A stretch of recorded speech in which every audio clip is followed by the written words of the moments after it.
listening to your story.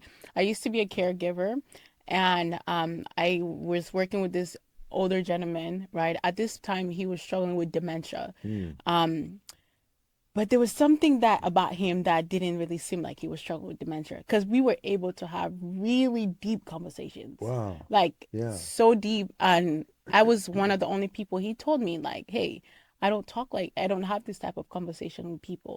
Hmm. You know, so and he was a doctor, so people would call him doctor, doctor, and he would just act as if he doesn't know anything. But when Yeah. I show up, he would brighten up. He would have these Wow. amazing conversations with me.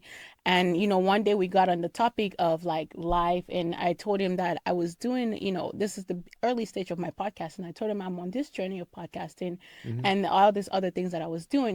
And I told him like how confused I was in this moment, and he's like, "You're looking too hard."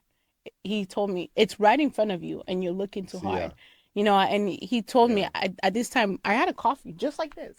We were having lunch, and I had a coffee just like this. He saw, like, know that the lid, like, when you are trying to put the lid on, you got to be gentle, because when you press too hard, you're either going to crush the club, or Yeah. it's not going to actually close up the proper way, because Right. part of it is not.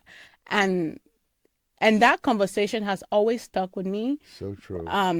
Because I felt like I've always been the type to like try to dig, right? Maybe it Hmm. stemmed from that place of not knowing how to read well, or, Yeah. so I've always been that person. Like, I want to be able to figure things out. And that conversation has, every time I think about that conversation, it allowed me to get back to this place, like, don't try too hard, you Yeah. know?